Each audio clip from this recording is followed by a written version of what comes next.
Okay, we're back on. We're back on. Okay, the Hilton logo is obviously looks like Twin Towers. Even shows something of a flight path where the planes would have hit it. Yeah, thank you, American Fathers. Millennium Falcon, shaped like the WTC complex. I didn't know that. I have to look at that now. Yeah, I saw that the stream dropped. So hopefully we're good now. I'll Frankenstein it together. Yeah, I'd like to know more about what you just brought up, because the Millennium Falcon, I think, is a reference to Horus. Yeah, we got hit by gremlins a minute ago. Give it just a moment. Don't know what caused that.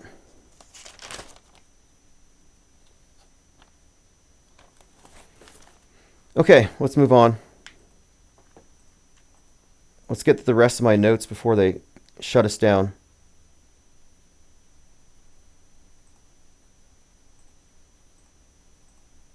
We were talking about Ground Zero. Before that, we were talking about rage bait. Rage baiting. Coincidences, or rather not coincidences. So Lionel from Lionel Media.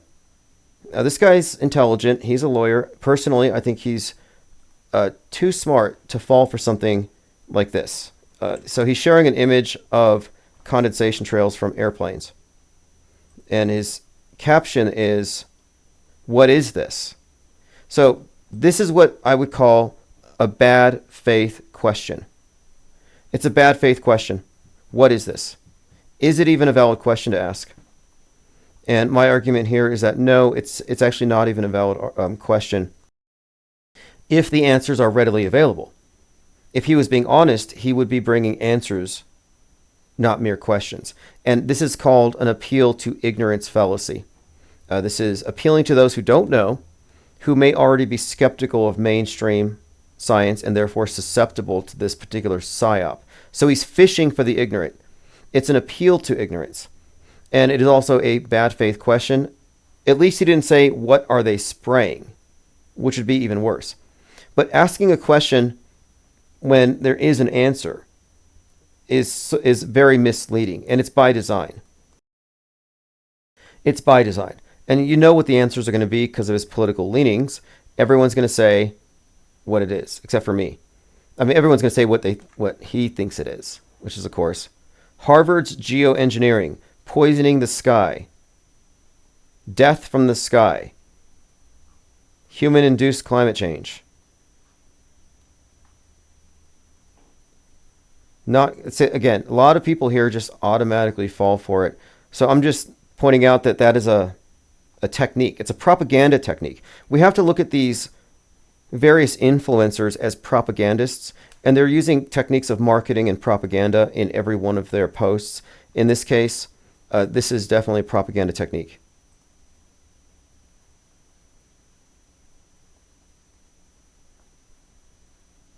All right, let's see.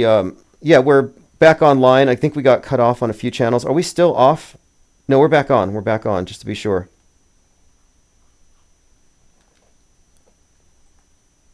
So tomorrow, just a heads up for tomorrow, we're going to be live on Infinite Plane Saturn Day, and right after, we're going to do the IPS Deep Think Tank episode number 4. So if you want to participate in that, all you have to do is check your email tomorrow and get the live stream notification. And right after our live stream tomorrow, we're going to go into Discord, and we'll continue and go in any direction people want to take it. That's kind of the point here. We want to go outside of our usual topics and see what we're missing, if anything. And last time, a lot of interesting stuff came up that didn't make it to the live stream, but it definitely added a lot to what we talk about now. So we're trying to get a lot of information, and not everybody can call in, but Discord is accessible to pretty much everyone. Okay, I had a couple other items here. So Garrett Ziegler resorts to illegal online raffle to fund legal defense against Hunter Biden. So I looked into this. George News, aka the person I'm suing, who is part of Garrett Ziegler's Marco Polo 501c3, is auctioning off the domain 47.live. For $45, you can be entered into a raffle in order to win this domain, which he claims is worth 6 digits, is what he said. I think he said it's $100,000. So I looked into this. Here's what he said. On November 7th, we're giving away this domain. It's a huge piece of digital real estate, a top-level domain. And they need it to fund their fight against the Biden regime. So in other words, he's getting sued for publishing the laptop. So the person I'm suing is also being sued by Hunter Biden. Now, why is this illegal? Well, I looked into it, and I'm assuming he's in California, but he could be in a few places. It would still be the same thing. But there are certain elements here that have to do with the entry fee, the prize, and the chance element, random selection. And with these elements, it may qualify as gambling rather than a raffle. And one of the issues here is there's no real disclosures. It's not really transparent. And it's not registered with any state agencies. And he's not even a qualified nonprofit. That's been called into question. I mean, maybe he could argue this, but the fact that he's anonymous is also very questionable. And again, George News, the person behind it, is a John Doe defendant with the Hunter Biden versus Garrett Ziegler lawsuit. So he's running an illegal raffle. I reported the last one to the FTC. I'm probably going to report this one as well to the FBI as wire fraud, as I did the last one. So we'll see. But another heads up, our first pretrial hearing is going to be on October 31st. So just a couple more weeks. And it'll be myself versus Google versus George News / Marcus. Again, this in the Superior Court of California, San Mateo County. I'll keep you updated. I haven't talked about it a lot because we're almost there. And I figured, well, just wait and see. And from there, I think it's all downhill once the trial starts, if it goes to trial. Jay Nelson said, did JFK throw a dead bear in Central Park? Oh, no, RFK, excuse me, the other one. RFK Jr. Yes, RFK Jr. found a dead bear. He was going to eat it, but instead, as a joke, put it on a bike trail. And then he brought it up in a podcast interview during his campaign, and it was connected to a previous story about a dead bear found in a park, and there were pictures to go along with it. I think he also sawed the head off a whale. About the dead bears, I don't know. And then he had the barbecue dog, and that was strange. The barbecue dog picture of him, which was around the time of, it was during the dog days of summer. And Sirius the dog star, which means, Sirius means scorcher. So here we go. Photo appears to show RFK Jr. with the barbecued carcass of a dog. Now, I'm saying dog, and I feel comfortable saying this. If Jack Posobiec can call a sheep a Labrador Retriever for propaganda purposes, then I can call this a dog, even though maybe somebody found out it was a goat. Armin Reese says, October 31st, Thursday, that's the first line in the movie The Batman. Well, the next Batman date to look for is November the 5th. November the 5th, of course, election date, but also the flood date in The Batman. And Gotham's underwater on 11/6. So a couple of other things about 11/5. You have Guy Fawkes Day, and the Guy Fawkes movie V for Vendetta, which had 2020 predictive programming. That movie was a product of Alan Moore. Alan Moore, Metascriptor. So if Alan Moore, Metascriptor, popularized the image of Guy Fawkes, the anonymous face, then this connects, because the QAnon movement is both Q and it's the Anon movement with the Guy Fawkes mask. They're inseparable. In fact, George News' imagery is all the Guy Fawkes mask. He's an Anon. So the connection here is this. In the Batman movie, it's the Anons, the online activists, who flood New York. It's their terror attack that mess up the election. So from a predictive programming basis, I would say that November 5th, it would make sense from a Metascript perspective to have something analogous to what we saw in Batman connected to QAnon based upon the date, Alan Moore, and his history, his past as being a metascriptor. Even like The Watchmen and others contain copious predictive programming. So there's plenty there.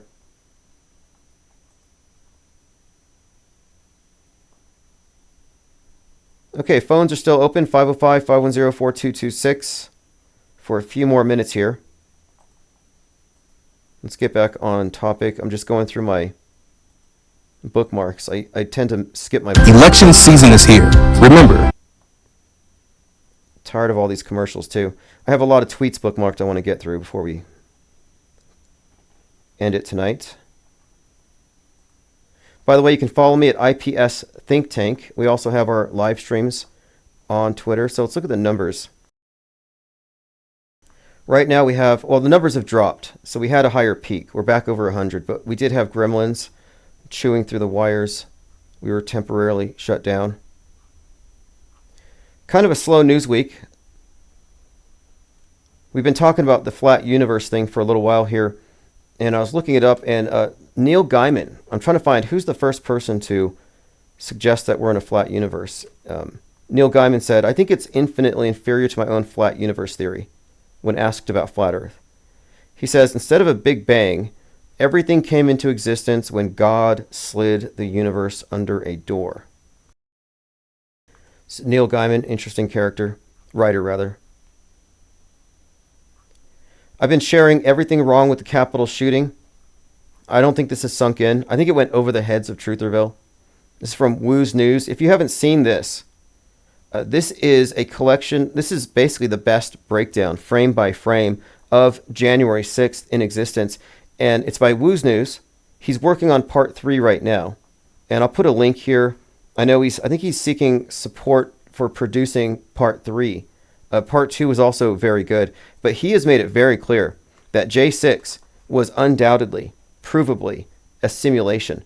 A simulated riot. Nobody died. No cops died. Ashley Babbitt didn't die. And moreover, every one of your trusted right-wing influencers, top to bottom, were all in on it. Jones, Q Shaman, and all of these political agitators and provocateurs, they're all part of it. So here's a short clip. And this is, again, Woo's News talking about J6. The simulated riots in D.C. was a powder keg long in the making. The evidence for pre-planning and setting up a situation for a disaster is overwhelming. Paid actors. We can take that place! We got more people. I want to confess that I was paid to pretend to protest today. Now, he makes a really strong case for it, frame by frame. It's a must-watch, because if you don't include this in your assessment of the media today, then you're in the MSM box. If you're not including in your assessment the fact that Trump is a magician, that January 6th was a magic trick, July 13th was a magic trick, that doesn't sink in. And it's a fact. It's a fact that Trump's assassination attempt was fake. That's a fact. However, people can't put that fact in the right context. Like, what does it mean? What does it imply? If it was faked, then what? They don't go that far. They maybe say, well, maybe he faked it to win the election. Maybe it was merely a PR stunt. And it's like, no, it's much worse than that. Way too loud. Sorry about that. You can blame Woo's News. Tell him his channel's too loud. I should have adjusted the settings first. We do have louder volume. If it goes too loud, I'm sorry. Just to recap, Sydney Wilson was 33 in apartment 322. You can verify it for yourself. Apartment door. Kind of sus. Another indicator of fakery is overt symbolism. Doesn't mean it's fake, but it shouldn't be predictable. It shouldn't be the next news event that we see that's obviously fake. It's just going to be stamped with the same things. Like, we used to do these pop quizzes because it was so predictable. How many bullets? Oh yeah, she was 6'6". So you got 6'6", 3'3", 322. How many bullets did Frank James fire into the subway? And none of you should know the answer. I'm like, hey, some random guy shoots up a subway. How many bullets did he fire? And yet, every single time, everyone here gets the answer right. Reverse History says, I watched Assassination Run from The Boys today. The beginning of the episode showcases a newscast featuring the date January 6th. Looking forward. Okay, that's interesting. Someone told me that on The Boys, there's a scene where they're watching Taxi Driver. So Taxi Driver, of course, is the basis for the Joker. And the Joker, kills Robert De Niro in the Joker. And Robert De Niro is a Trump predictive programming proxy. And of course, since De Niro, playing Travis Bickle, inspired John Hinckley Jr. to shoot Reagan, you have the connection between the presidential assassin, inspired by an assassin in a movie, now in the role of the assassinated, and outside of the courthouse of the person to be assassinated. And so this idea of a predictive programming proxy is simply that when these actors portray a real-world person in some future news event in the capacity of predictive programming, it's like they're a stand-in, like Biff Tannen, Trump proxy. And, of course, many other examples we could bring up. Rupert Thorne in Batman Caped Crusader represents Trump, and Batman throws the boomerang at him and clips his ear. And then Amazon picks up Season 2 on 8/4. So 8/4, like 8th episode, Season 4, Assassination Run. It's very consistent when you get into the scripting here. It's actually predictable. Yeah, De Niro was the taxi driver assassin, and then in Joker, based on Taxi Driver, he shoots De Niro. And De Niro was the senator, the racist, xenophobic senator in Machete 2010. And in that one, he's talking about the immigrants when he gets shot, just like Trump was. So we have multiple examples of De Niro playing roles that tie into Trump. And there he is at the end at the last Trump trial, like displaying his Trump derangement. And I said, there's no way that Robert De Niro is just here randomly. And sure enough, we uncovered really in rapid succession all these examples of predictive programming that he was connected to, including the movie Deer Hunter, for example. My Third Eye says, I heard the real Joker kills Joaquin Phoenix at the end of Joker 2. Yeah, I don't know. We'll have to wait and see. A lot of people had mixed feelings about that movie. I watched Joker 2. The tagline was "The world's a stage." And you can't separate the news from the movies these days because we live in a movie. That's what this world stage simulation ultimately is. It's being conveyed to us through a special effects and movie-enhanced reality. So the Joker movie, though, if you recall, they were filming Joker 2 at the courthouse where Trump was on trial on 4/4/2023. So you're like, wow, this mob was there for Joker while Trump's on the inside. And people driving by thought that, yeah, this mob was there for Trump. So they merged real and fake back then. So Joker 2 can't be separated from Trump. And then we have found numerous connections between every Trump trial and the Joker movie. De Niro being one. The Joker crowd outside of his theater being another. And then you have the guy burning himself on 4/19 outside the courthouse. We've got connections with every Trump trial to the Batman universe. And then he goes to Aurora, where the shooter was. And then we have these other connections. So Thomas Matthew Crook, the shooter on 7/13. I'm surprised they haven't said he was a flat earther. Like, oh yeah, he would have shot Trump, but he thinks the earth is stationary and did not account for the rotation of the earth, and therefore he missed. Like a real sniper would have accounted for the earth's turning. So the earth's rotation saved Trump, is what they could say. But he looks like the Riddler. He did before he was shot in the head. If you look at the pictures before, it's all fake, obviously, but he looks like a young version of the Riddler. So you got the Riddler and Thomas Crook looking the same. And the media says that Thomas Crook is an enigma.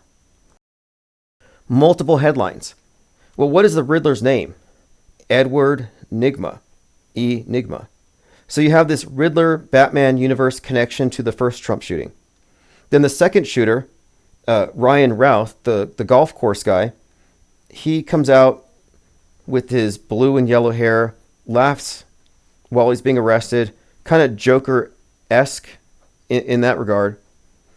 And I think there's a connection here with the second shooter, just as Joker 2 comes out, and of course Beetlejuice 2 comes out. So we see this theme of this Joker character and the second one all popping out at once. So the second shooter correlates with second Joker and the second Beetlejuice, who comes out with his green hair, and he's another Joker archetype. So we're talking about archetypes here. And the Joker is the chaos agent, the lone wolf, the lone nut.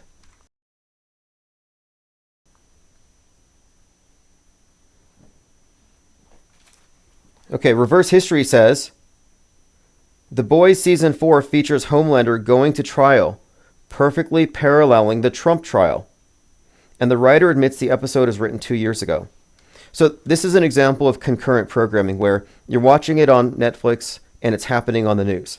And there's no way this could be without foreknowledge, or, as I would contend, that the entertainment is literally foreshadowing for future fake news. Look at A Man in Fool, based on a Tom Wolfe novel from more than 20 years ago, perfectly about Trump right now and the whole Trump trial. And it just went on Netflix. And the Charlie Coker character, 100% based on Trump. You have a Barron, you have a Melania, and grotesquely, his wife would correspond with Ivanka. And then he dies following the machinations of the Chicago mayor, who's obviously representing Obama. So how many times have they killed Trump in these recent movies? It's ridiculous.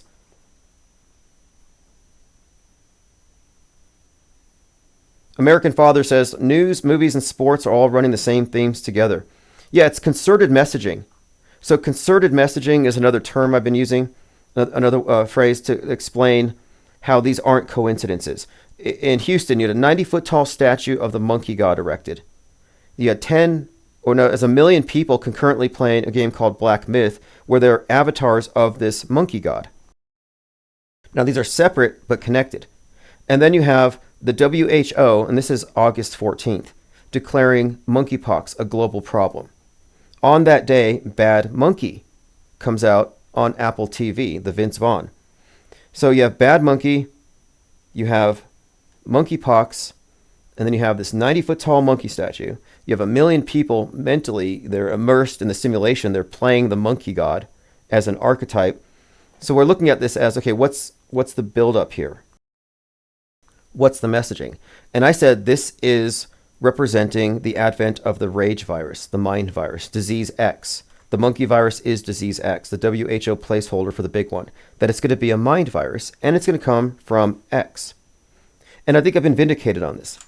So looking into it deeper, we find there's a 28 years later is being produced, and that's by the guy who did 28 Days Later. 28 Days Later is about a rage virus that monkeys catch by watching in this laboratory. They're watching like violence on TV. So rage virus is already tied into the story. 28 Days Later, connection with the ape. Then you fast forward to 3/11 of 2024, a movie Monkey Man comes out. Jordan Peele is one of its producers. Monkey Man comes out on 3/11, Virus Day, Pandemic Day. And it's about a boxer in a monkey mask whose rage explodes.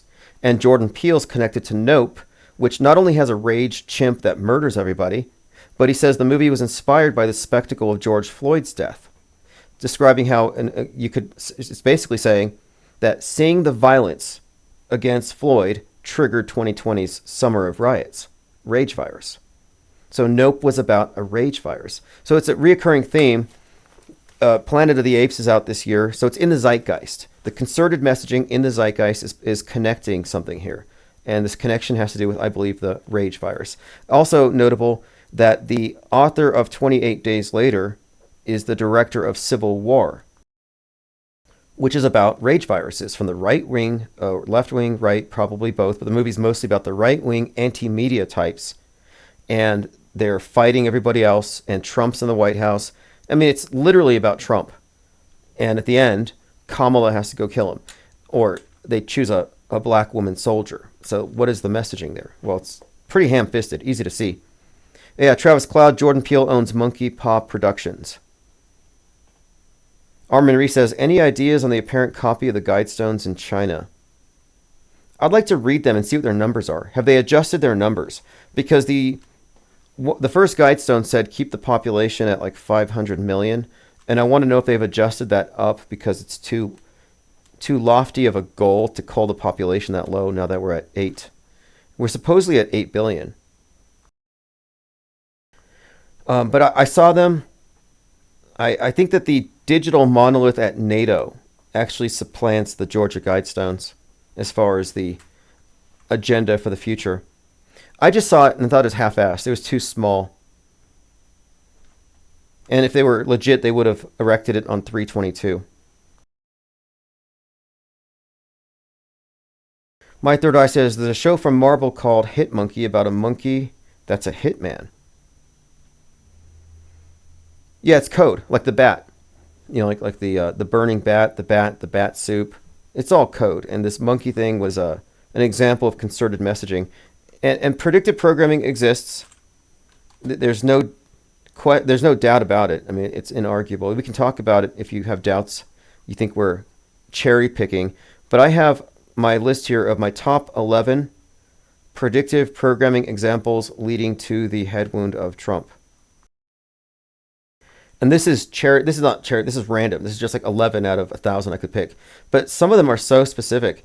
This is one from The Atlantic. And The Atlantic is owned by George Soros' son, Alex Soros, who is married to Uma Abedin, who is formerly married to Anthony Weinergate. So you can see I think it's deliberate that this would be placed here. And Laura Loomer pointed this out. And she said, if Trump shot, it was funded by George Soros. You see how these narratives work? These are clues. But look at this. It shows you the exact spot where Trump's earlobe was clipped. Right there at the top of his ear. Now, of course, he called it his lobe. We know it's not. But this is from The Atlantic. And then we had Time Magazine, where he's in a sand pit on a golf course. And it says trouble. That came out on 9/11. But so many good examples. Thine ears shall bleed. Has anybody seen this one? It looks horrible. But this is concerted messaging. We already talked about this one. This is the image from The Boys Season 4-8 Assassination Run. And 4-8 is huge in this code. 8-4-4-8. 84 days after 7/13, he goes back to Butler. Season 4, Episode 8 of Stranger Things has Matthew Modine in a similar capacity being shot and killed.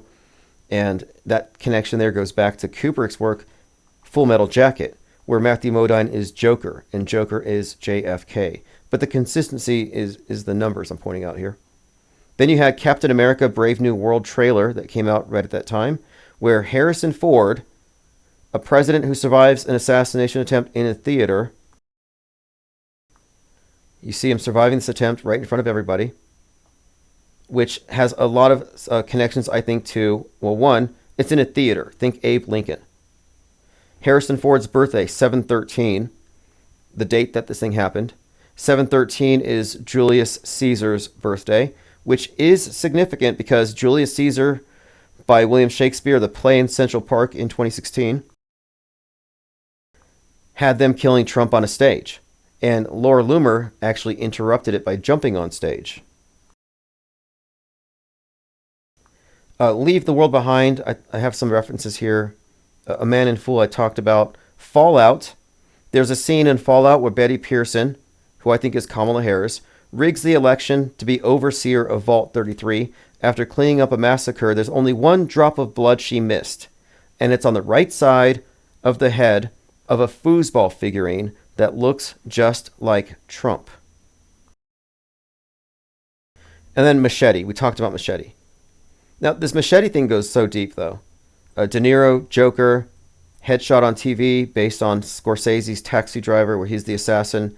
Real life John Hinckley Jr., inspired by De Niro, inspired by Travis Bickle to shoot Reagan, to impress Jodie Foster, who played the girl rescued by Bickle.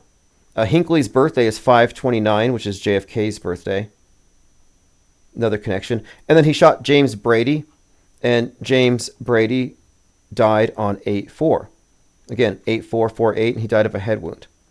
These are so consistent. It's just evidence of scripting and stagery. But I have many more examples. This one's pretty good. Trump, Braveheart avatar. Count 9 stars. And we were looking at this stuff way before. We said, hey, look, this is an indication of what's to come. He's got the 9 stars, and it looks like a 9/11 on his face. The 4/5/4/7 on his head, great 9/11 if you add them, 4/5 and 4/7. This looks like Braveheart.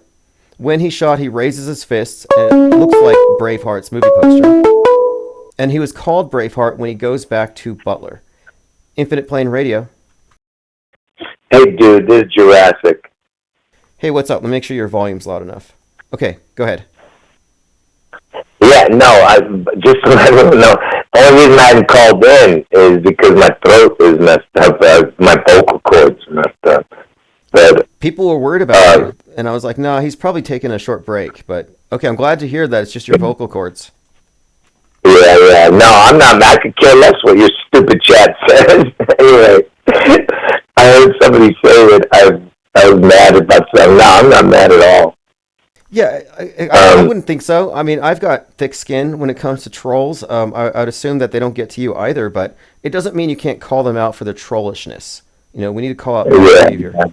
Okay, you're too low. Yeah. I'll turn it down a little bit. Okay, good. You're good. All right. So what I was going to say was I'll talk a little lower, but don't forget that that 5/29 JFK's birthday is the backwards date of August 4th. You know. Okay, yeah, 5/29 and August 4th are connected if you count reverse on the calendar. Yeah, yet another connection. JFK's birthday and the shooter of Reagan's birthday. These connections go so deep, it's just indication of script, obviously. Jay Nelson says, could care less what Tim's stupid chat says. He's referring to a couple of persistent trolls. I tend to block them. Every channel has its trolls, and at this point, you can entertain them if they have value. I'm not too fast on my trigger when it comes to blocking people. I rarely block people, but I try to prevent people from being too rude. But at this point, we're mostly focused on the script as it's unfolding. So what has happened in the last few days? Have we missed anything? Well, I mean, that one singer that died, did you talk about that? I didn't really have anything on him, but that one boy band singer, wherever the hell he was. There was the balcony thing. He fell off the balcony. I haven't looked too deeply into it, other than there was, like, here it is. This is Liam Payne from One Direction dies 48 days after his birthday, and his name equates to 48 in gematria. Nothing too strong. I don't know what it means, but the Falling Man theme is pretty strong, so I'm not quite sure. I doubt it's anything less than a psyop, but I mean, I gotta do some more digging on it. I mean, I think it did happen on 10/16, which has the 611 numbers. But other than that, I don't really see a lot, but it definitely does look like some kind of weird ritual, but I can't really make out exactly what it's about. Yeah, at this point, I haven't dug too deep into it, but I did notice it. As a rule, any high-profile death, I just assume it to be presented out there for a reason, but at this point, it's all very questionable. But just to make this not a wasted call, just let me one more time emphasize how Trump revealed to the world how, when he was at the Butler rally, that he revealed my two predictions. So he has a moment of silence at 6:11, because that's when he was shot, right? So he had a moment of silence at 6:11 with the bells ringing. Basically, it's kind of like a warning or like a death. I don't know, whatever. Okay, the hell one thing there. So one thing there. He plays Ave Maria. Somebody sings it at 6:11. That's the song that the Riddler is singing in his cell at the end of the Batman movie. So now you have another Riddler connection to Thomas More being the shooter, and then 84 days after the shooting at the Trump rally at 6:11, another callback to that particular character. But yeah, please go on. Yeah, it's crazy because it's 6/11. That's my prediction for Washington State, and they're basically warning. They're putting the siren. Basically they're sounding the alarm by putting those bells out, and it's connected to death because the guy there was I guess the guy's death, that Comper Terry dude, whatever. But anyway, 6/11 was the shooting of his ear, and 84 days. That's my other prediction when Trump gets his head won on 8/4. So it's 84 days after he got shot. So it's right there, man. I mean, how much more perfect do you want a puzzle to be? You're not you. I'm talking about to anyone who's listening. Yeah, this is one of the things that we typically look at. And I was talking tonight about the 4/8 thing with all these TV shows, how it's super consistent. These season finales, 4/8.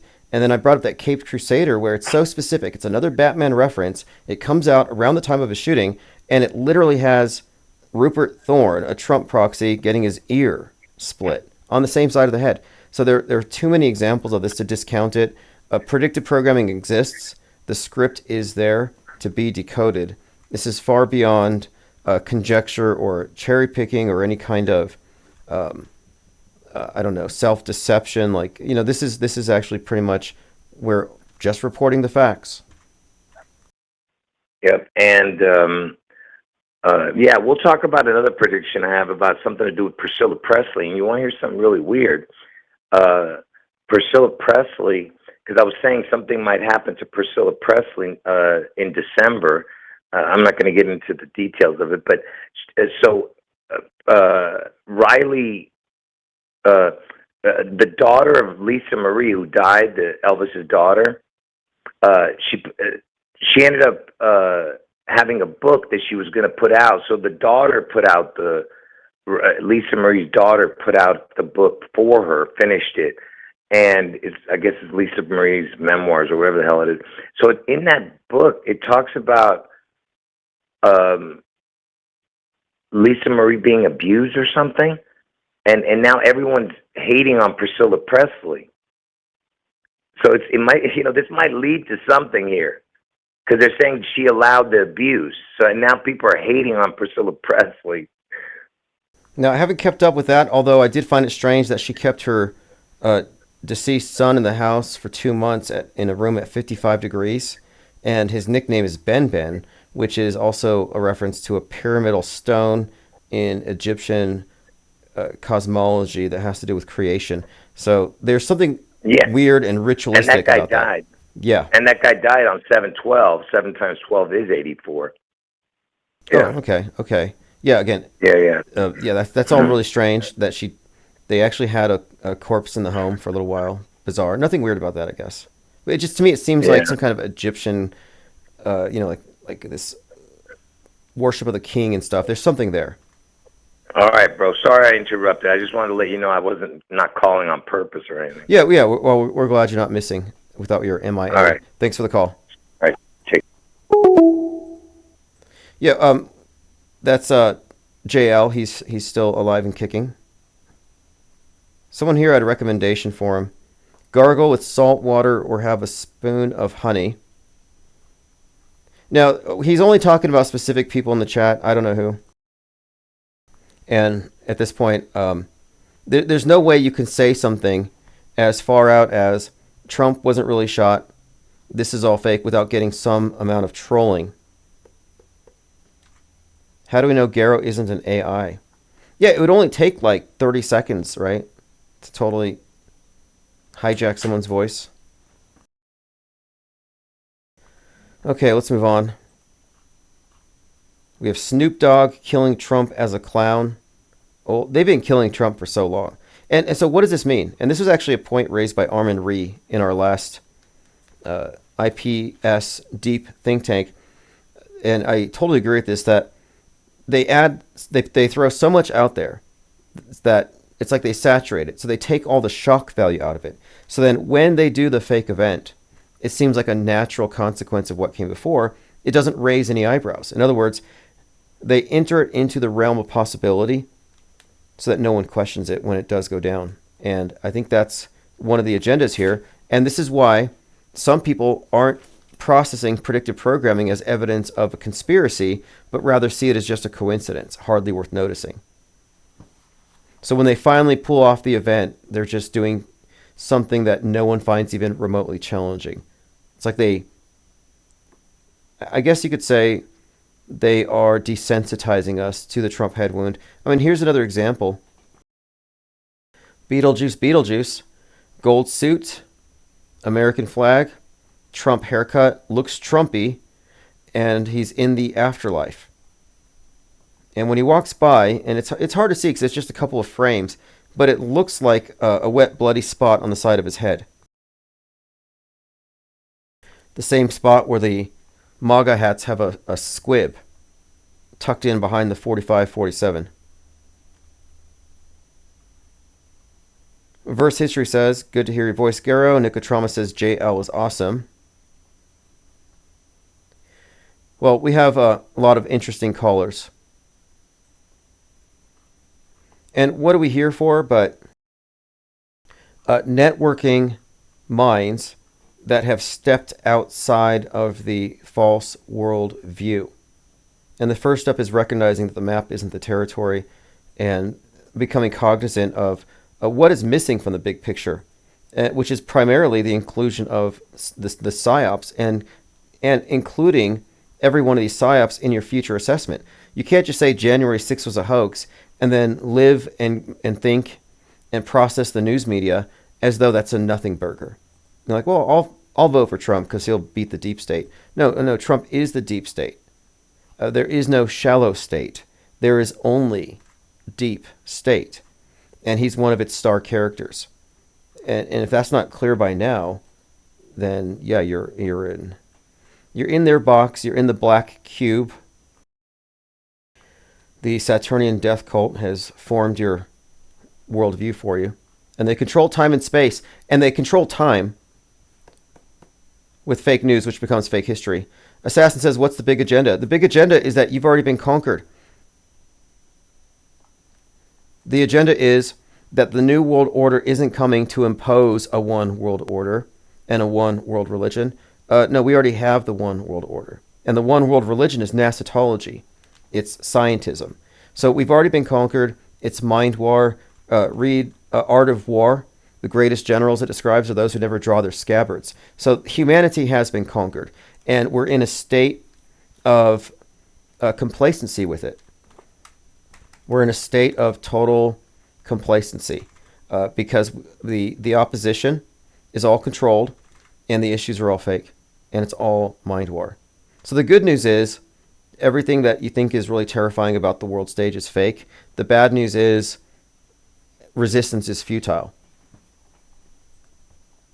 At least resistance organized with brainwashees. You cannot organize truthers. You cannot organize normies. It'd be like organizing mental patients to rise up against the orderlies. At this point, we have to aggregate all of those who've already stepped outside of the controlled paradigm, parallel media, which is what we are. And once we get our numbers up to 20, 30,000, a lot of this will make a lot more sense to people who might be on the fence. But this is the future. This is the cutting fringe. Assassin says, what are we doing here? Thinking. Instead of outsourcing perception, we're separating real from fake. We're employing a methodology for media consumption. You could look at this as a philosophical movement. So imagine that you grew up in a doomsday cult, some bizarre religion, and you're filled up with all kinds of fears of things that don't exist. You have a completely fallacious worldview, and it's done to disabuse you of the need to control your own life. Infinite Plane Radio. Hello. Hey, what's up, caller? Can you hear me? Yes, loud and clear. Oh, awesome. All right. Just wanted to jump in real quick. I heard, it might be a while back now, there was the author of The Handmaid's Tale was doing an interview on NPR, and she said, that she was inspired by watching news and radio, something. I'm paraphrasing what she said, but basically that's that's kind of so the idea is like, whether or not these writers know that they're participating in creating predictive programming, they're doing it anyway because they're just trying to like follow current trends and current events. And I think that it's important to understand that lacking the off-world stage perspective that that you would, if you wanted to be a media creator, you want to write a story and you want to communicate something meaningful, you would want to be able to do that without inadvertently carrying this alternate reality along with you. So if all of your inspiration is from world stage media, whether these people are intentionally writing scripts or they're just copying other people, ultimately it carries along the same meta script, like you call it. And anyway, that was just my thoughts on the matter. Very good point. Very good point, because not everyone's a meta scripter, and some people are just bit players. But the fact is, like, you could be simply reflecting the world and reflecting whatever's trendy or popular. And if you're operating in their worldview, you're in their fictional universe. So you're just naturally going to reinforce it. The same goes for news media. Your average reporters on the street are telling the truth, and they're just reporting on the world, but they're doing so from the frame of reference that their media company holds, which is, everything that we would describe as being part of the world stage. Fake nukes are real, and all the various psyops, all the fake history is real from their perspective.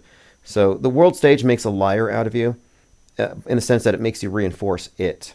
And that's just the power of it. And it's certainly the case, I think, that many musicians and writers and authors and movie directors who are involved in some capacity with metascripting may not even know the full extent of it. But I think there are many who are propaganda vessels on some level, like they know. I don't know who. I have a list of who I think is pretty much in the know about a lot of these things. But yeah, you're certainly right. There's a lot of inadvertent worldview reinforcement from just non-involved or non-affiliated creative types because they're operating in that fictional universe. Mm-hmm. And I guess one other point too, Yep. is simply that how we have the programming class and the programmed. A lot of the programmed just naturally become programmers. They all echo and become extensions of the dominant voices. So yeah, definitely a valid observation and point there. Yeah, definitely. I guess I could leave you with this. I don't want to take up too much time on the phone. But it is interesting how if from a culture of central control, where we have an understanding that these are valuable insights to understand that the distinctions between different nations are, only a facade, that the West versus East, these dichotomies, communism and capitalism and all of this stuff is, everyone has the same big picture. They all live on a spinning ball. So fundamentally, they never call each other out for lying about it either. And that's it. The value of that insight is incredible. Yes. I'll leave with that one for now. Okay, appreciate the call and good. Hope to talk to you later. Yeah, I appreciate it very much, and great observation. I'll go ahead and continue along those lines. Have a good night. Thanks for calling. Always appreciate our first-time callers. And to his point, all the space agencies of all the different nations are faking space in the same way. And, America doesn't call out China's space station and make fun of it because it looks like they ordered their space station from Wish. You don't have any kind of pulling the curtains back on other people's psyops anywhere. There's an agreement. And this firstly stood out to me when I realized that the right wing and the NRA aren't calling out leftist psyops that are obviously from a left-wing perspective aiming at Second Amendment. Or the left wing doesn't call out fake terror attacks that benefit the right-wing narratives. So I realized that the partisanship ends where the war begins, that they don't call out the fakery. So it's mutually protected as a secret. And this extends to outer space. So America could not have faked the moon landing to trick the Russians because the Russians and the Americans were tricking the world. So there's a point here where we can go ahead and dispense with the idea of separate governments. It's not an oversimplification to say there's only one government. And it's mind control. And it's worldview warfare. And that's why the space program is such a huge part of this, because we all have to agree that the world looks like this. It's this size, and these are its conditions. It's the game board. That's the main reason. It's the game board. And everybody's on the same game board. And if they're playing on this game board, then they're working together. So there's all these scary headlines emanating from far right, from conspiracy theorists, from Alex Jones, like World War III is coming, China's going to nuke us, they're going to EMP us, Russia. It's like they're all faking space. It's how the few control the many. I mean, it's pretty easy to see it from the off-world stage perspective, but you have to kind of give up some delusions, give up your hopium, and recognize that resistance is futile from within the box. And as far as resistance goes, I only advocate inactivism. I don't believe in any activism. I think conscientious objection and informed non-belief makes the most sense right now. Instead of screeching about chemtrails and not doing anything about it, and hyping up all these fears, I think it's a better idea to get as informed as we can about all the fakery and how it works. And over the last few years, and it's been accelerating in the last year, this think tank has, I think, ascertained a pretty clear perspective on how things work. We've decoded predictive programming itself. Like in other words, we discovered its function. No one in Trutherville has that. In Trutherville, they're more or less stuck in this false paradigm of real or false flag. Real or conspiracy to explain how it happened, but they never subtract, is it even real? They don't even ask. They lack that basic skepticism, and what we're doing here is what you would call the subtractive view. Travis Cloud says Call of Duty Black Ops 6 comes out on Friday the 28th. Might get a Black Ops-ish like PSYOP from last year's Modern Warfare 3. Okay, that's a good predictor.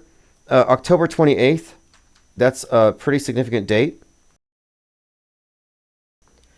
First Q drop, 10/28. Matthew Perry dies, 10/28. Bill Gates born, 10/28. Elvis takes a polio shot, 10/28. The environmentalists said we have 1,028 days left until the world ends. Do you remember that environmentalists? They were setting themselves on fire. And they said climate change will kill us. So I know there's some meaning to 10/28. Yeah, we have 1,028 days left. The Dolly, the ship, hit the Francis Scott Key Bridge at 1:28. The movie was released on 12/8. So there's quite a lot with this 10/28, 12/8 we could point to. We have 1,028 days left. So make of that what you will. 10/28 Black Ops 6. So what the commenters are referring to is that when Modern Warfare 3 came out, it was on 10/6. What happened on 10/7? Middle East. So you had millions of people engaged in simulated warfare in a simulation, and then it happens the next morning. That's predictive programming. That's concurrent programming. Oh, nice one, American Fathers. 10/28, North Tower gone.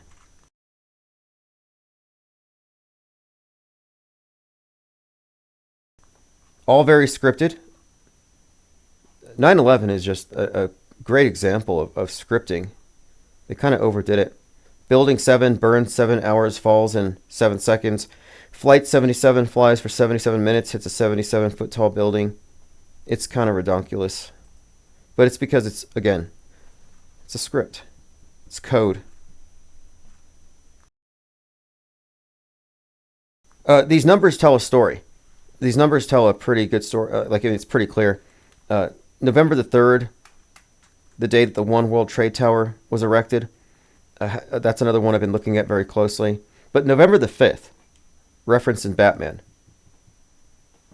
And then you have the Penguin movie, the series, which is out right now.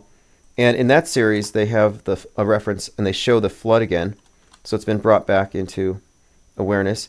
So somebody said Dolly the sheep. Was she born on 10/28? Didn't Dolly have braces? Musk was born on 6/28, and the 628th minute is 10/28. Yeah, the reason why these dates and these times are so significant is that this cult that runs the world controls time, controls history, controls space. There's nothing insignificant. 9/11 is a New Year's date.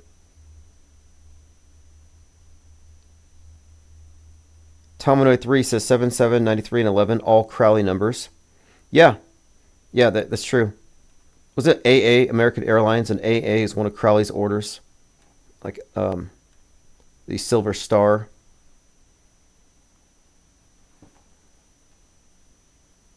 All right, let's see what else we have here. Went down a slight rabbit trail. So tonight's live stream title, Junk in Outer Space, Cyberspace, and Inner Space, because NASA's job, the space program's job, really the mass media at large's job, is to control your inner space. But the space program, its purpose, and this is why I think they fake all this stuff, is to give us a complete cosmography that they design. And if they can control your worldview, they're controlling your mind, they're controlling your inner space. So outer space is really a metaphor for inner space. And as they conquer outer space, it means that they're going deeper into our minds. So when they have people in the fake Mars bases, you'll know they have complete control over our minds.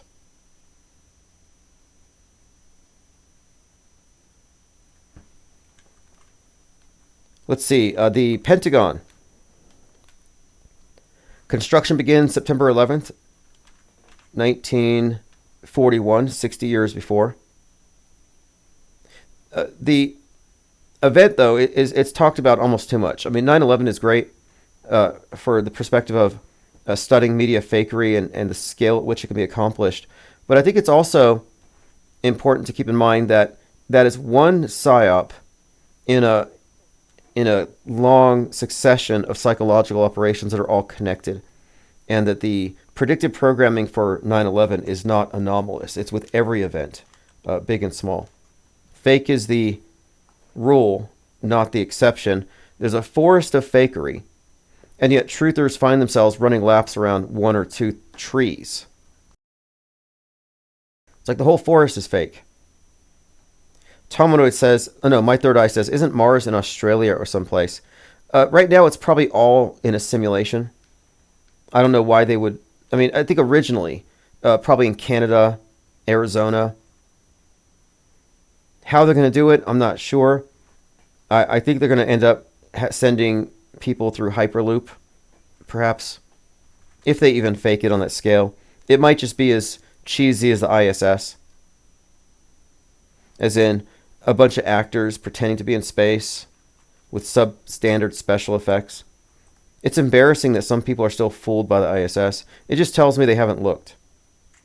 Like, if you believe the space station's real, you haven't looked. You're a low information believer, which is another thing to talk about. We're aiming for informed disbelief here. The masses have low info belief, generally speaking, when it comes to these events that they believe in. And their low info belief weighs less than your informed disbelief.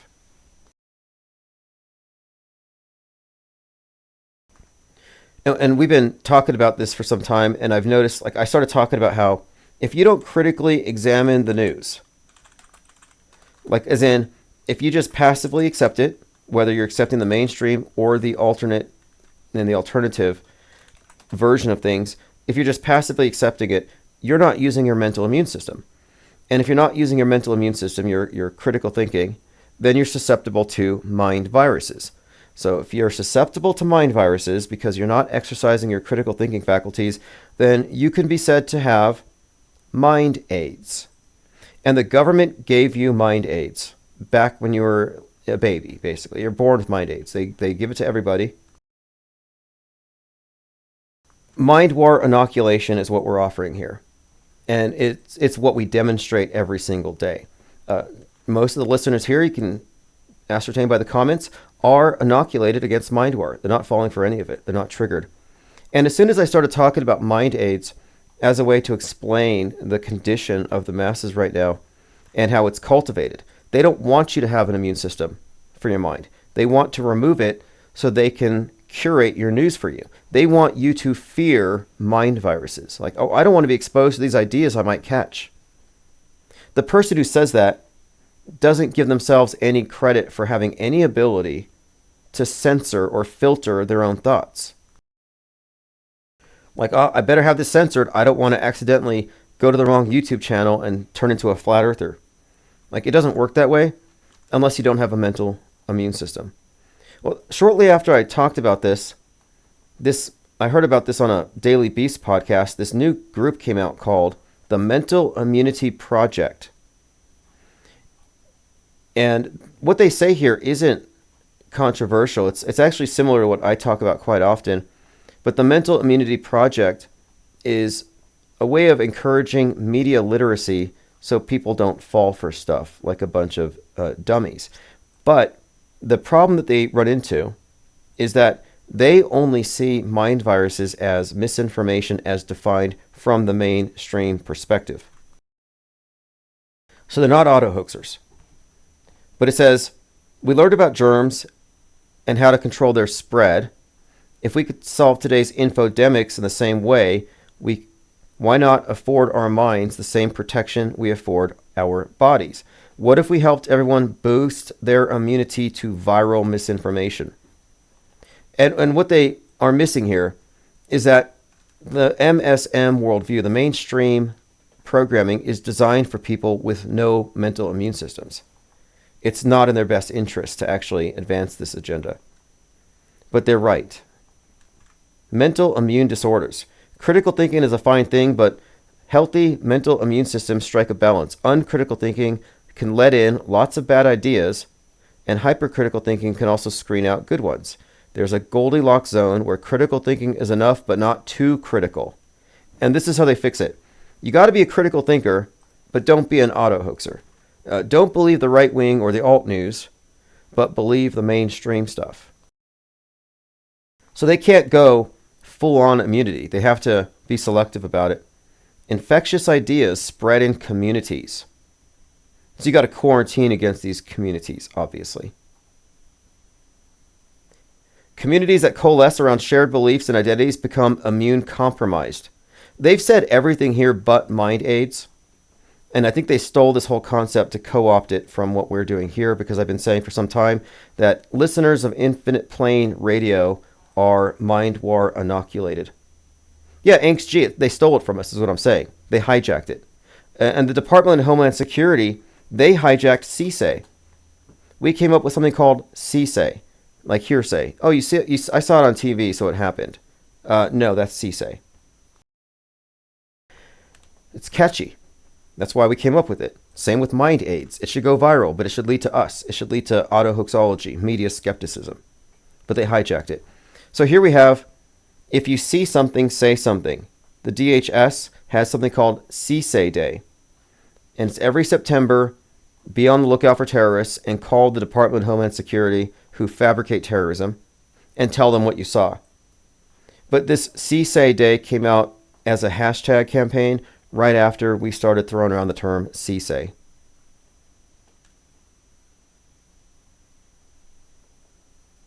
But yes, they definitely have an agenda here of making the public perceive information as a form of virus. And they want that fear. And it is my belief that they use 2020 to condition us to accept the necessity eventually of quarantining the internet to purify our shared cyberspace commons. So we're going to have the equivalent of a pandemic lockdown for the internet at the request of the public. because of disease X. Plain Dakota says, call them and ask why they stole it. It's not the first example. Like, I happen to think that Elon Musk saying that his space fakery looks like CGI, that's a deliberate tactic that they're agreeing with us. One of our main talking points is, this looks like CGI. This is obviously CGI. And then Musk comes out and says, yeah, it does look like CGI. So he agrees with us. But then he follows it with, but it's not. So now saying it looks like CGI no longer challenges it, because even the Pope of Mars to be, Elon Musk himself, agrees with you. So they're playing very sophisticated mind games, sophistry. It's all manipulation. Outer space, inner space, mind control. You can laugh at Musk. You can think he's a clown. You can think he's a troll. But if you look at his position on the world stage, I'm not saying he's some kind of mastermind or villain, but I am saying that his role is highly significant in the big mind control scheme of things. The whole keeping us all on the same page, and then also leading us into something. There's an agenda here, and he's pulling the thing right. And his purpose, I think, is to be a fall guy for free speech. American Father says, Instagram has a new false information reporting option. People can report more. Yeah, that's being done on purpose. As in, I think they are flooding social media with false information on purpose, so the public has an outcry against it, so they get sick of it. I mean, even I'm sick of it. I'm sick of going through Twitter, and I'm like, okay, fake, and it's all coming from truthers. Just nothing but fakery. Or misrepresenting things, or big channels pushing chemtrail phobia. Still, in 2024, what are they spraying? It's like you've been asking that question for 20 years. Answer your own question. But I'm seeing these being promoted, and it's because they are flooding the zone. It's the fog of Psywar. They're diluting the truth. They're diluting the truth, and they're tainting it. So you have some people who are exponents for some idea that might be valid, but then their next breath is they're saying something repugnant, which drives people away by design. That's why I'm saying that we have to keep this free of politics, of identity politics, and religion. Because religion is toxic. Politics is toxic. And we're trying to build a cohesive group of media skeptics. And our focus here is, it's epistemology. It's philosophy. It's worldview. It's far beyond politics. Left and right, it's a big, you know what George Bernard Shaw said, it's a pigsty. He said, never wrestle with a pig, because you both get muddy and the pig likes it. And it's true. American Father says, I changed some of my views from joining this channel. It helps a lot. Well, at a minimum, if you remove any kind of fear that's not based on a rational parsing of the facts, if you get rid of the things that you can't validate, you end up believing less and being more certain of what you do know. And that space, that buffer of suspension of judgment, prevents you from reacting immediately. You can't be rage baited. Engagement bait doesn't faze you. You can't be triggered emotionally by some news story, even if they have somebody on the screen crying. You have to be dispassionate. You know, I looked at 10/7 or shortly thereafter. I'm like, oh, look, all these fake dead kids, like obvious dummies. And at no point did I think, oh, I better not say anything. No, I'm not even reverent at all about any of their programming. I'm just completely irreverent, and I'm not trying to be contrarian, but at the same time, I'm not reactionary. I'm not triggerable by the MK Ultra PSYOP entertainment complex, and that's what it is. It's MK Ultra. Mind Control Ultra is based on trauma-induced mind control, and they traumatize people with their PSYOPs and people or their paranoid theories, whether it's climate change or chemtrails or 5G towers or aliens, whatever the paranoia they give you, that makes you triggerable. Auto hoaxers aren't triggerable. Patricia Steer says, I believe less and react less. I win. It's freeing. There's a lot of research has gone into the effects of studying bad news, following bad news. And it turns out the people who believe in all this stuff, who study it and read the body counts and cry and send money to GoFundMes, they suffer from stress-related conditions. That's why I said before that you can die from chemtrail lung. Chemtrails don't have to exist, but if you believe in them enough, then you could probably get some kind of psychosomatic effect. So by becoming a skeptic and becoming less reactionary, they can't trigger you, which reduces your stress, which encourages level-headed, clear thinking. And the original skeptics, we're talking Piro and company, maintain that if you cease to believe in things you couldn't verify, because normally it turns out to be fake later anyway, you end up achieving a state of inner peace. So imagine that. You have two options here. You can go mind war and choose a side, or inner peace. And inner peace means you're not married to one side winning over the other. You're not scared of nukes. You're not scared of aliens. You're not scared of extraterrestrials. You're not scared of migrants. You're not scared of they're going to grab your guns. You're not scared of needles. There's so many things that truthers are scared of. And Patricia Steer says some people died of COVID due to belief. I think so. And I'm not saying that, I'm not on this, I don't believe it's a benevolent dictatorship. I've seen the deleterious effects of terrible, bad media. 2020 did bad. A lot of people suffered. Some people became homebound, and that had bad effects. But as far as like the next phase of it, where truthers are saying Bill Gates is going to kill us all, no, they were spreading this idea that this thing would kill you. That's paranoid. It's a fear-driven narrative, and a lot of people do believe it. And I wouldn't be surprised if a anti-vaxxer died from it out of sheer terror. You just poke an anti-vaxxer with a needle, they'll just drop dead. Just any needle. And if anybody did die of it, it's probably because of the fear spread by the truthers, ironically. Imagine that. How ironic would that be if all of the deaths, like the suddenly died, were all attributable to misinformation? Which I don't believe. It's not that I'm being a little hyperbolic here, but I do have a point. My point is that truthers are propaganda mules. Truthers spread fear. If you believe what truthers say, you're scared of everything. And if you're scared of everything, you've been conquered. If you're scared of everything, you're essentially a cowed,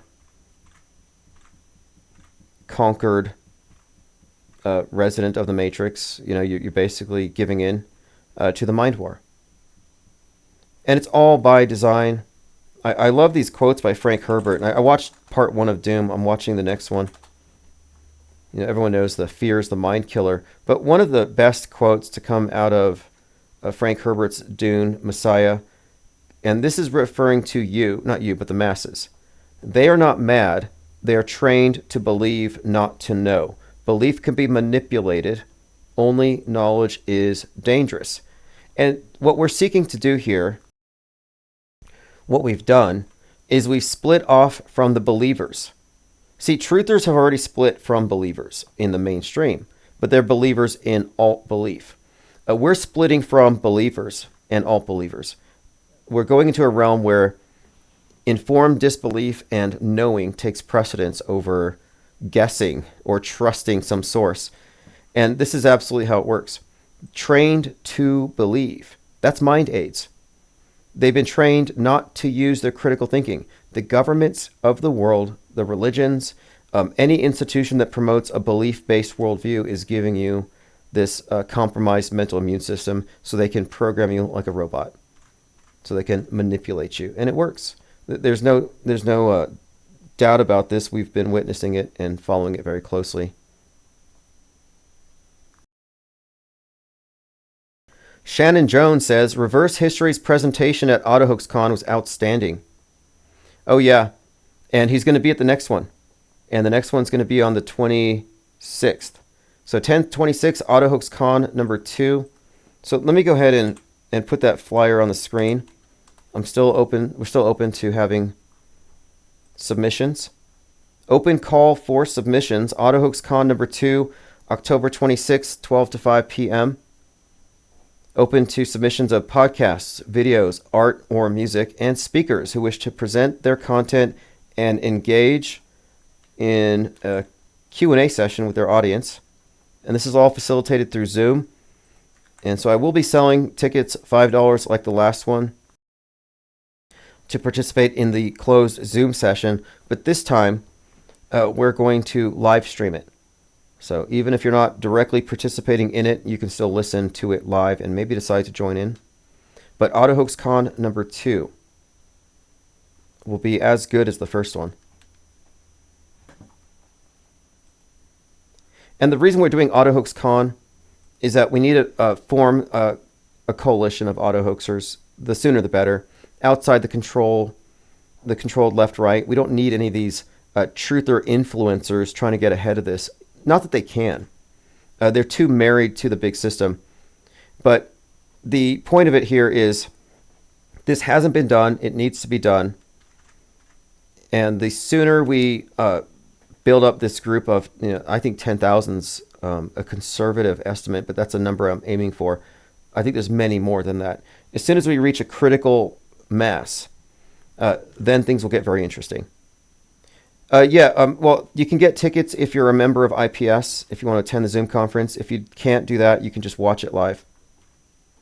And if you're somebody who's not a member, just go to ips.monster, and you can get the newsletter there, and you'll be notified when it goes live. All right, we've covered quite a lot. Tomorrow's Infinite Plane Saturday, and following that, we're going to do the Discord voice chat. I'm going to record IPS Deep Think Tank episode number 4. We streamed episode number 3 tonight, so if you're subscribed to the newsletter, you already got that. You can just check your emails if you haven't got that yet.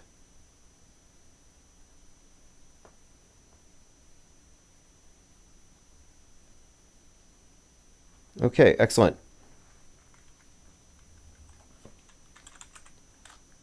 I'm putting a link below. Join the newsletter. And the newsletter is free, by the way. You can certainly become a paid supporter of the IPS think tank, but I don't believe in gatekeeping. So even if that means that the paywalls have to be very limited, I'm really trying to do as much as I can to get the think tank to expand. I don't want to stifle our own potential snowballing, which could really easily happen. And additionally, on the next AutoHoaxCon, we're going to be taking every one of the speakers, every one of their presentations, and we're going to upload them as separate files. We're getting a lot of really good reactions to the last one. And what I did on this first one is I did an overview of autohoaxology, the methodology, and why we're doing it. On this next one, I haven't decided what I'm going to focus on, but I am going to focus on one specific aspect. It might even be concurrent programming, because nothing else makes the case for the predictive programming explanation to be best understood as a form of advertising and propaganda and conditioning for future fake news events. The whole entrainment process. All right, this is Autohoaxology by Symbia. I'm going to put a link to the track below. Thanks for your comments. Everyone have a great evening. Tomorrow, Infinite Planes, Saturn Day. On the screen doesn't make it real. I don't take the red pill, I don't take the blue pill. I just choose to follow my dreams, auto hoax and chill. I stepped off the world stage and I moved away from all the fake outrage and the hearsay. And I don't give the time of day to those that naysay, because they got a backhand, so the mind day. I stepped away from the game entirely. I won't be caught up in their lame dichotomy. I stepped away from the cage entirely. I'm free today and my mind's been set by reading out of hoaxology, out of the control system finally. I know where to go if you follow me, cause I've been reading out of hoaxology. Nothing can bother me, out of hoaxology. Won't put the screen before it's blasphemy. I won't become another mind war casualty. I came above the realm of possibility to take the helm of this reality. patience of the auto-believer to become a new creation on the raft of receivers. Standing on the sword of truth, I step the facts of deceiver, demanding burdens further proof from all the hacks and believers. I stepped away from the game entirely. I won't be caught up in the lame dichotomy. I stepped away from the cage entirely. I'm free today and my mind's been set by reading auto-hoaxology. Out of the control system finally. I know where to go if you follow me. Cause I've been reading auto-hoaxology. Nothing can bother me. Auto-hoaxology. What would the scream before it's blasphemy? I won't become another mind war casualty. I came up out the realm of possibility to take the helm of this reality. Cause I've been chillin' reading auto-hoaxology. Suspending all the judgment, you won't get a reaction. Won't defend it, I won't budge until I get all the facts in. I won't argue with the bots about the next current thing. Crying over the fake bodies like a bitter death queen.